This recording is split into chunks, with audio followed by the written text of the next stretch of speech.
A'udzubillahi minasyaitonir rajim. Bismillahirrahmanirrahim. Assalamualaikum warahmatullahi wabarakatuh.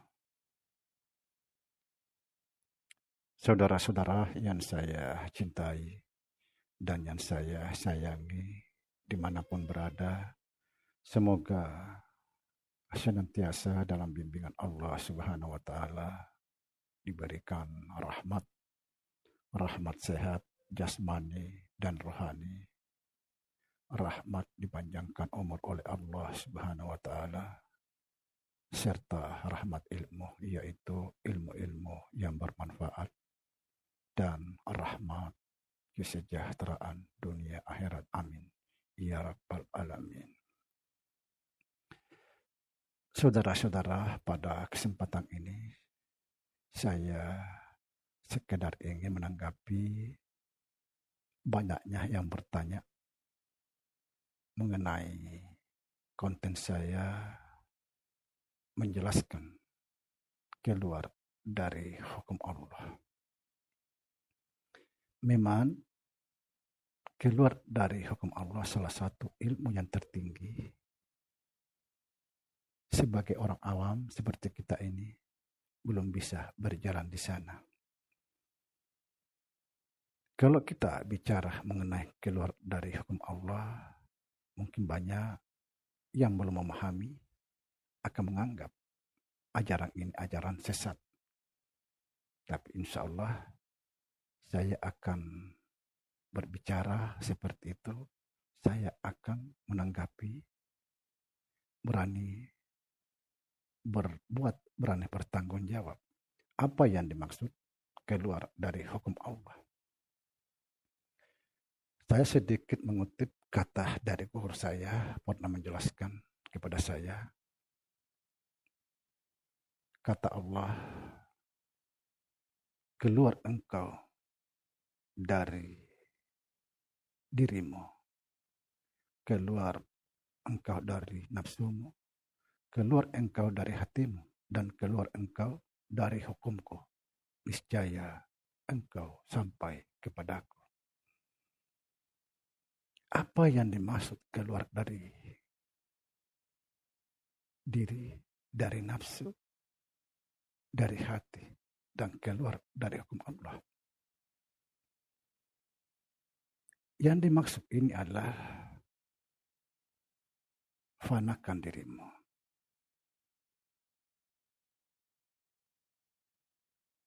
Tiadakan dirimu. Kalau kita sudah fana, sudah tiada, mana mungkin hukuman itu berlaku bagi orang fana? Orang yang sudah sampai kepada Allah, mana mungkin hukuman berlaku? Tidak berlaku hukuman baginya.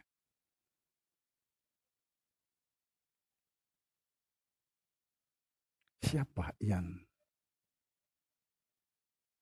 sudah fana masih terbebani hukum-hukum Allah? Tidak ada lagi. Yang berlaku hukuman itu bagi orang yang masih hidup. Seperti kita sekarang ini. Kita sekarang terhukum. Menjalani yang hak dan yang batil itu kita terhukum. Adam datang ke dunia dengan Siti Hawa itu terhukum. Menjalani hukuman. Ketika kita sering mendengar makan buah huldi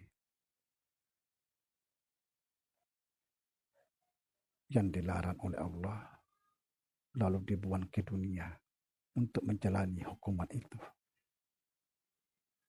Dari orang yang sudah fana itu tidak berlaku lagi hukuman Allah. Memang di sini ada sedikit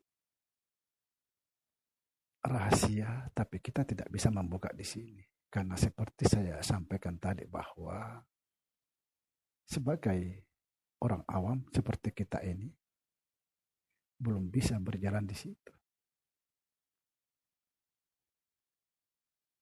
Yang jelas, orang sudah betul-betul fana, sudah betul-betul sampai kepada Allah. Tidak berlaku lagi hukuman Allah.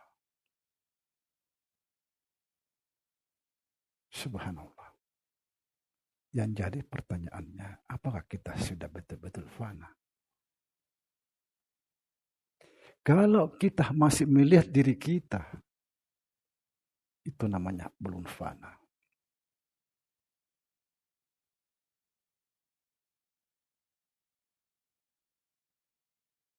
Kata Allah Subhanahu wa ta'ala, seseorang yang telah sampai kepadaku, tindakannya adalah tindakanku, ucapannya adalah ucapanku. Jadi, kalau kita sudah sampai kepada Allah Subhanahu wa ta'ala, kita terganti. Semua diambil alih oleh Allah. Mana mungkin Allah menghukum dirinya sendiri?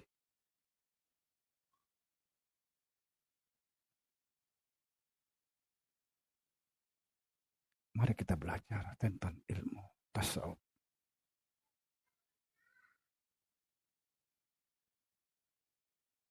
Tiadakan diri. Bagaimana caranya mentiadakan diri? Serahkan semuanya kepada Allah. Kalau memang dia miliknya. Ngapain kita mau menanggung beban mengambil milik Allah? Sebodoh-bodohnya manusia yang paling bodoh ketika dia mau terbebani.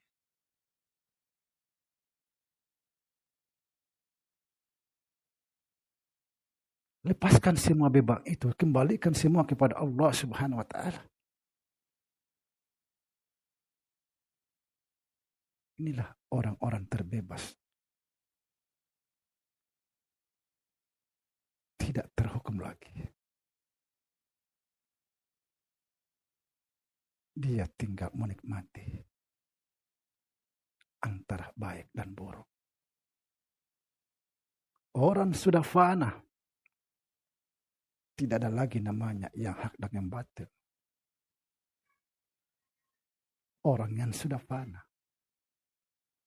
Mana mungkin orang fana memahami yang hak dan yang batil. Subhanallah. Ilmu ini adalah salah satu ilmu yang tertinggi yang harus kita dalami. Bagaimana cara supaya kita tidak terhukum? Dan kita harus menikmati antara hak dan yang batil. Tidak ada lagi hukuman, tetapi kita menikmati. Inilah orang-orang yang telah selesai perjalanannya menuju Allah. Dia sudah sampai kepada Allah. Tinggal menikmati. Subhanallah. Semoga bisa difahami. Assalamualaikum warahmatullahi wabarakatuh.